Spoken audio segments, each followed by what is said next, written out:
we had flooding in creepy basement, and as this is the place we store most of our food storage and a lot of our preps, that is slightly terrifying.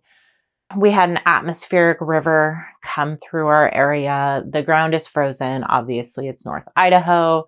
And we started just having pools of water everywhere. Well, the water started coming up in this corner and flooding that way. Luckily, we caught it in time. This situation really just again cemented for me the importance of regularly inspecting your food storage. Had we not caught this in time, a lot more damage could have been done. And as it is, we did not lose any food in this flooding. We caught the water coming into the basement pretty early on, and we were able to just kind of get that taken care of as it continued flooding in. But had we not caught it in time, there could have been some serious damage. And in addition to inspecting regularly, it also highlights the importance of properly packaging your food storage. In our basement and in our long-term food storage, everything gets packaged into Mylar, which is also inside either buckets or storage bins, or in the case of our layer 2 foods, which are not going into Mylar, those are usually staying in the original packaging, but they are also put inside of gasket sealed storage bins.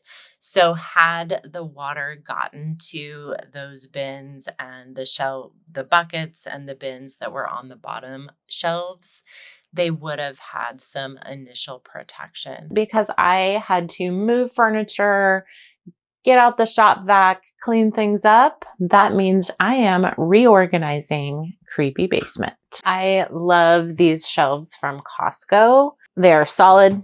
The shelves are solid, so nothing is falling through if, it's wire shelves. They are super sturdy and they hold a lot of weight.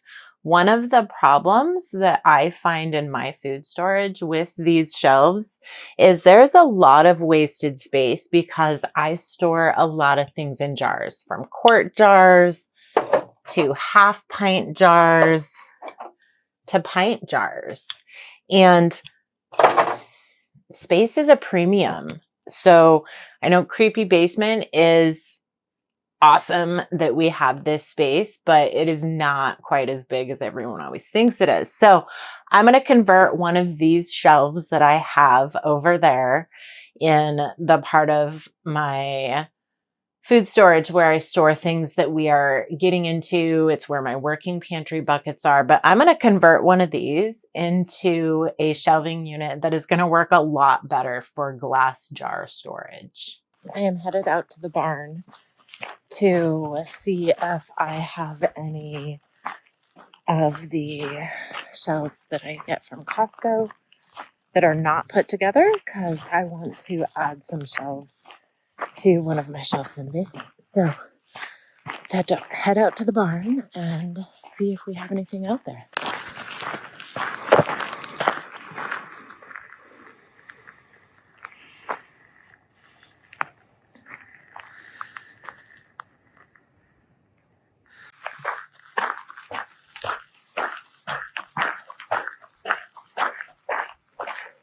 The barn is a disaster this type of year, and these are the type of shelves I'm talking about. This one's from Costco, and I use them in creepy basement for various, food storage.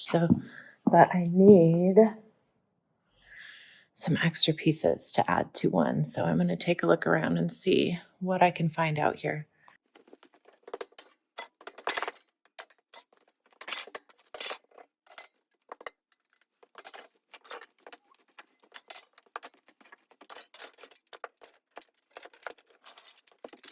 Success. I knew we had a few out here. I just wasn't quite sure where they had gotten put. So it's just such a gorgeous day today. Welcome to the part of the video where I go into warp speed. Don't you wish we could all do chores this fast? So I am cleaning all those shelf pieces I brought in from the barn. I did measure out with a canning jar how tall I wanted these pieces to be, and I'm using a rubber mallet to get them into place. We are going to find out here in a little bit that this was not the way to go about doing it. I really struggled to get these shelves in here, and I was determined to make it work. I did not want to take this entire thing apart. Here's me trying all kinds of different methods, finally giving up and taking the shelf pieces off. So I went ahead and measured again with a canning jar just to make sure, moved some pieces down, adjusted them, and I'm going to go ahead and start rebuilding this shelf. Woo, look, it's done. And I rebuilt it from the bottom up rather than the top down, which is what I was originally trying to do. The last piece is going in here and I'm giving it a good wipe down. And this is going to give me a shelf that I can now use for canning jars. To get to the canning jars, I'm going to have to move some bins first because remember the basement flooded. So everything is a disaster. I headed over to this section to move some more stuff around and get some more stuff cleaned up. I did end up throwing that wood shelf away. It was over 20 years old and time to go. Here's an example of one of these shelves in use. I converted this one and so it went from a 5-shelf unit to 1, 2, 3, 4, 5, 6, a 7-shelf unit. And that allowed me to customize the heights of these shelves. So I have a shelf for fruit butters and jams and jellies, freeze-dried food, and larger quart jars like tomato sauce and dilly beans and things like that. It also allowed me to have a larger shelf here on the bottom for empty boxes of jars, or in these cases, I always store extra jars of certain types of food that we make a lot of in boxes. And I just keep a little bit of them out on the shelves. So the canning pantry is looking pretty bare this time of year, which is a good thing. That means we've been eating through some of the food here. But this is a great way to convert these shelves from Costco, which I love for their durability. I love that they're flat and they're not metal where things are falling through. The jars can sit sturdy on them. I do still need to put something along the sides and the backs and the front to prevent jars from falling off the shelves, but that is a project for another day. So here is this shelf all finished. I added one, two. Yeah, I added one shelf to this from those pieces that we found in the barn. And this is going to allow me to use these 2 smaller shelves for jars, for my pints, my quarts, and I'm going to use these for spices, which is going to free up space for me because I do have 2 other shelves that I'm currently using, and I would like to use those shelves somewhere else. So let's go ahead and get everything put away. All right, this process did not take as long as I thought it would. I did opt to put all my herbs in alphabetical order in hopes that my family can find what they are looking for a little bit easier.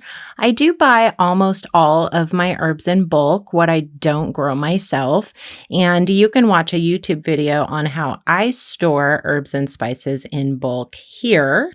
Hit the subscribe button and the little bell to get notified next time I post a video. And as you can see, here's the finished shelves. I did add one at the bottom and I went a little crazy with my label maker. Thanks for watching.